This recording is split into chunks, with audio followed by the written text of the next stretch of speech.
Good afternoon, YouTube, and welcome to the Fantasy Forecast for Saturday, March 19th, 2016.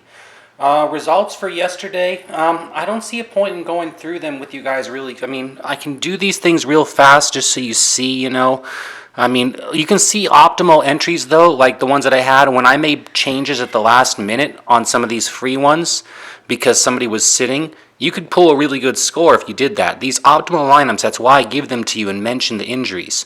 309, I was able to pull on one last night. My main one was a 297.8, and this was the cash I gave out at the last minute. This won the cash lines. I did have a last minute GPP that did the exact same thing. There's the 297.8, but you can see all the $1.80 wins. I put them in the $1.50 50s because I tell you, that's the lowest cashing line. Look at where these lines cashed.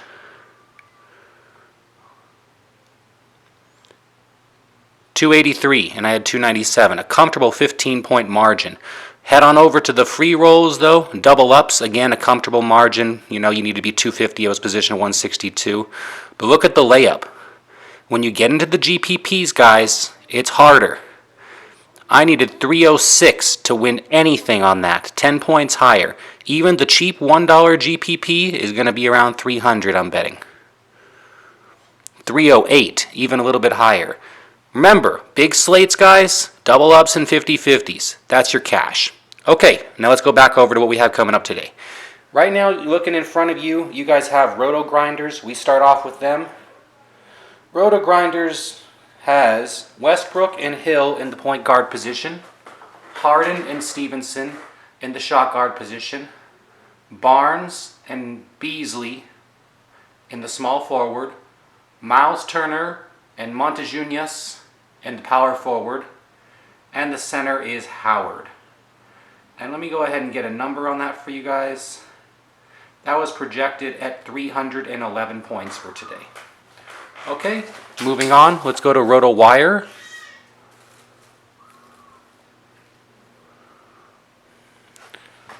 RotoWire for today has Hill and Beverly in the point guard, Harden and Ellis in the shot guard, Carmelo and Beasley in the small forward.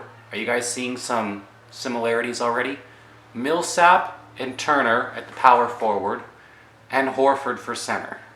And this lineup is being projected at 293 points, and it comes from RotoWire. Next up, we're going to do Daily Fantasy Pros. Now, Daily Fantasy Pros can be a little bit interesting on us, guys, because what will happen with them is they'll end up running the games that, the early game, and we have to exclude them. Fortunately, they let us do that for free. So, for the main slate today, this is the Fantasy Pros optimized lineup. They have Curry and Jackson at the point guard, Harden and Korver at the shot guard, Beasley and Barnes at small forward, Love and Green at power forward, and center is Drummond. This again is projected at 292. Okay.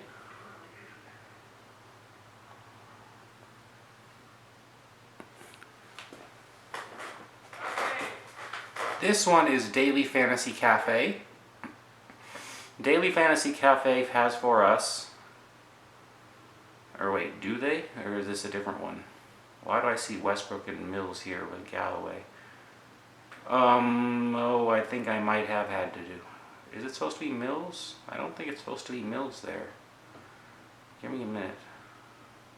Okay. This is theirs, yeah, but I just made a mistake when I was entering these. Guys, it takes a long time for me to do this. I apologize. This should be Sloan.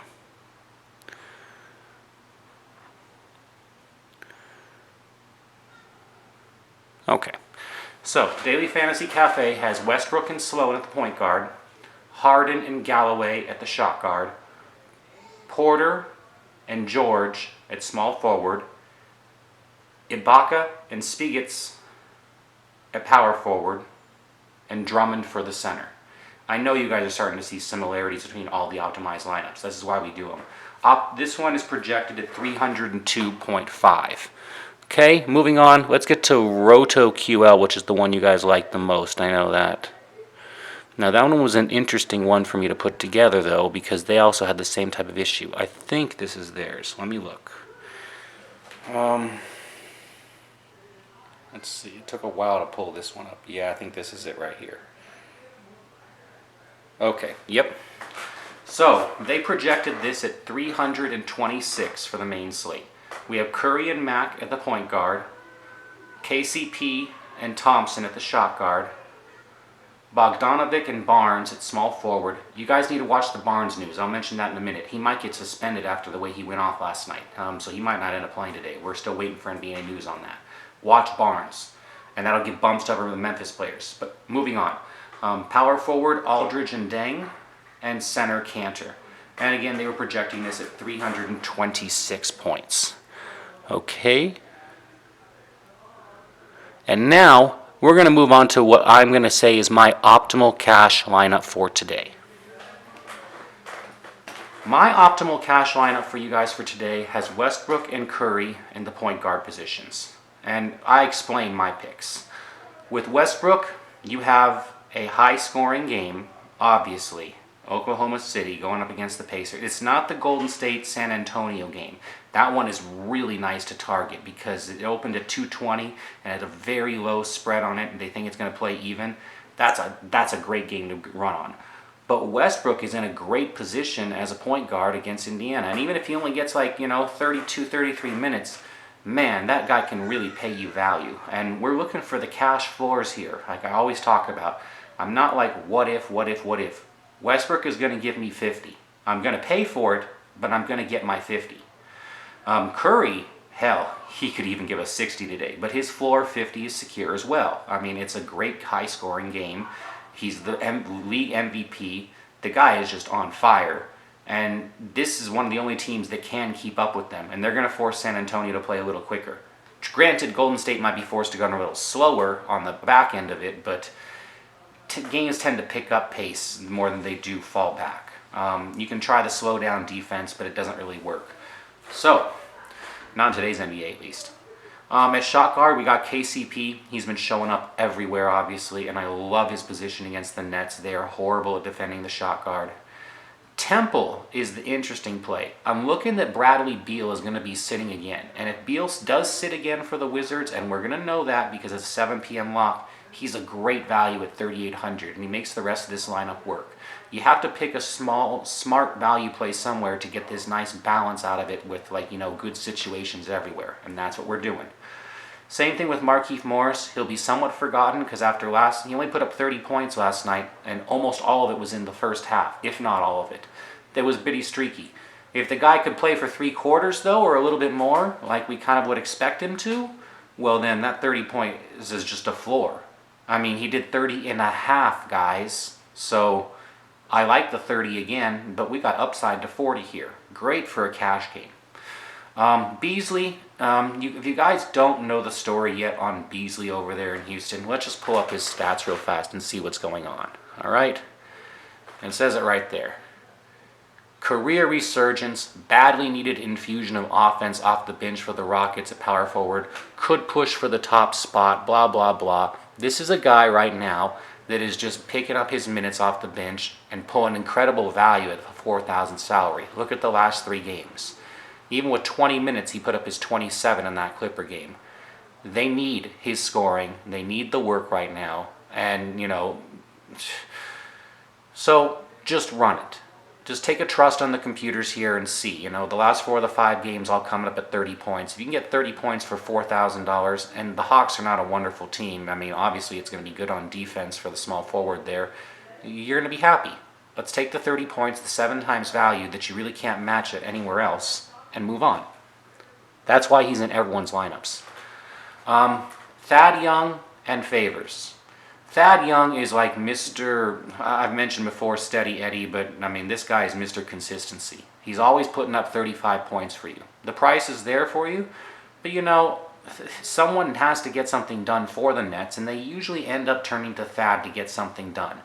Detroit isn't the best team either against it. I mean, we're not looking at it in an ideal, bottom of the league matchup, but it's a league average, and you're going to be fine because the Nets are going to need to try to keep up and keep on pushing to stay with Detroit.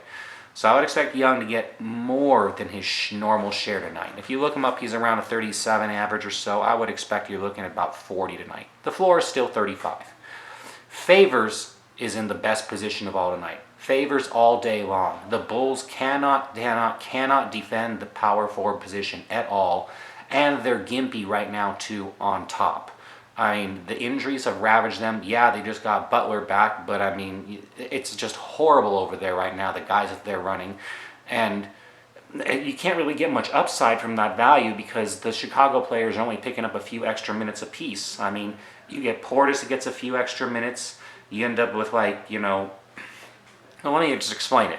I mean, Gasol is out, but there's not much upside to the other Bull players. Gibson is the guy that should be seeing the biggest increase, but because he's hobbling too, it means Mirotic and Portis have been picking up a few extra minutes, and that no one else is really coming off as screaming value for any Bulls injuries since Butler's return. So that's just kind of, where does that leave you really? Other than Chicago's still a bit gimpy without Gasol there, no one to stop Favors really, and they suck at the power forward. So I take Favors. And the center is Lopez. A hidden gem against the Wizards at only 5,600. The guy is pretty much going to lock you in for 25 to 30 points tonight and give you the value you need to make the rest of this high-dollar lineup go off. The only high-dollar guy you didn't really grab tonight was Harden, but Harden doesn't really have the ceilings we would want anyways. His floor is steady, but we can get it elsewhere today, so there's not a big deal. Going over a couple other value picks and things that were going on. Mahimbi is going to play today, guys, for the Pacers, so Jordan Hill's 1 day of value is over. So don't be thinking about Mahimbi either as a good pick, though, along with Hill, because it's likely they're going to end up splitting minutes down there at center. So forget Mahimbi and Jordan Hill today. I mentioned the Matt Barnes suspension. I just avoided him in this cash lineup.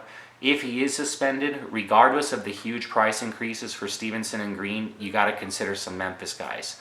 My main targets would be Tony Allen at still the 4,600 because he should get a lot more run, and they're realizing he's the only defense they have. And Green, because Green will have to pick up the majority of the scoring and probably some of the ball hand. They don't have ball handlers besides Stevenson. And I mean, Barnes is the jack of all trades. If he's gone, I don't know what they're going to do. I worry about the blowout. I mean, they've shown that they can really get destroyed now, and you lose someone like Barnes with what's left, it's worth looking at Tony Allen maybe. That would be my last word on the situation. But definitely watch Barnes. You're not going to want to have him if he doesn't play. On the Utah news, Hayward might return, but if not, Favors, Hoods, and Mack all see large bumps in usage, and that's another reason why Favors is in this lineup. Favors almost gets the most. He's like an absolute lock if Hayward sits at the small forward position there. Across all your lineups, guys, my computers are liking Westbrook no matter what tonight, Beasley no matter what tonight, and KCP no matter what tonight. And me personally, I like Favors tonight. Build the rest of your lineups around there if you want. And I have one extra bonus for you guys today as well. This is a stacked lineup. Stacked lineups can sometimes win. And if you guys don't know what a stacked lineup means yet, a stacked lineup is a lineup that takes multiple players from the same teams and puts them on. And the reason why you do a stacked lineup is something like this. Let's say there was just, and for simplicity's sake, a 2-game slate. And you had, let's just pick the 2 slowest goddamn teams out there. You know, we got Miami Turtles playing, I don't know, we can throw Utah. They're good, but they're slow. But you guys know what I'm saying. Let's get a real slow team with 190-point over-under against tonight's game, Golden State and San Antonio, with a 220 over-under. And let's say those are the only 2 games on the slate. Where would you want most of your players to be? Obviously, most of them are going to want to be on the high-scoring game, right? Regardless, because that's where the fantasy scoring is going to be. I mean, it doesn't really matter. You're trying to aim for that. So that's why people do these stacked lineups, especially with the last value coming out. If a guy like Matt Barnes is pulled at the last second, and you can stack 3 Memphis players in, and Memphis balls somehow, Stevenson is going to go crazy. He'll have to. JaMychal Green will have to go crazy, and Tony Allen will have to go crazy. A triple Memphis stack could work today, if Matt Barnes is suspended. Last minute news, get your lineup ready for it in a free entry league, and maybe run it for a lottery ticket. This one plans on Golden State and San Antonio going toe-to-toe and having one hell of a good game. You have Curry at the top there, your first Golden State player. You go down, you got Thompson to grab even more Golden State scoring. You go down, you got Harrison Barnes to get even more Golden State scoring. You want it all. So you got 3 players there for Golden State. Then, let's stack up with San Antonio too. You got Tony Parker with San Antonio, try and pick up some value there, and you got Kwame Leonard there with San Antonio, trying to pick up some of the scoring there. And then, off that triple golden stack with a double stack on San Antonio, 5 of your players in the one game, the rest of the lineup is just built around the value of the night. KCP, Millsap at the best price option there, and should do well against the Rockets. I mean, Harden can't defend. Harris, steady Eddie, perfect against the Nets too. And Lopez, a nice cheap center that's going to give you points that you need to solidify that lineup, and hopefully your stack propels it to the top. I'll be playing my cash entry. I'll go back to that. This is just an example at a GPP stacked entry, a tournament stacked entry. Okay? Today's recommended cash lineup, once again, Westbrook and Curry at the point guard, KCP and Temple at the shot guard. We are looking for news that Beal sits, but we should get that. Morris and Beasley at small forward, Thad Young and Favors at power forward, and center for Lopez. And again, when you enter these guys, I recommend that you enter single entry 50-50 games that have the most entries. That's 100, like 100, $1, you'll see 100 entries are allowed. Or $2 double ups, single entry, and I believe they have 568 as the total amount that are allowed to be entered. Those are the best ones as well. Going for lowest scoring lines. Okay guys, that's your forecast for today. Cash winner yesterday, hopefully another one today. Remember to go ahead and follow me here if you want notifications on the videos. Just click subscribe and then you'll get a notice whenever it comes out. Follow me on Twitter. It's so important with the last minute news, guys. I mean, if you're not on Twitter yet, but you play DFS, it's almost a disservice to yourself if you don't sign up for an account on Twitter, follow guys like me, follow other people, and get that last minute news that pops out on your phone real fast. It's like, so-and-so is injured and out, and you're like, oh my God, I gotta change my lineup. I got 12 minutes to do it. You'd be so surprised how often, if you don't get that news, your beautiful winning lineup in the morning has just turned to crap because some last minute value that everyone else jumped on pushed you out of the win. All right, guys, that's it. That's all my advice for today. Go ahead and, like I said, hit me up on Twitter at MikeMiller78. I'm happy to answer your questions there. You can either tweet or direct message. Either way, love talking to you all, guys. Hope you enjoyed today's show. Go out there and go win some money.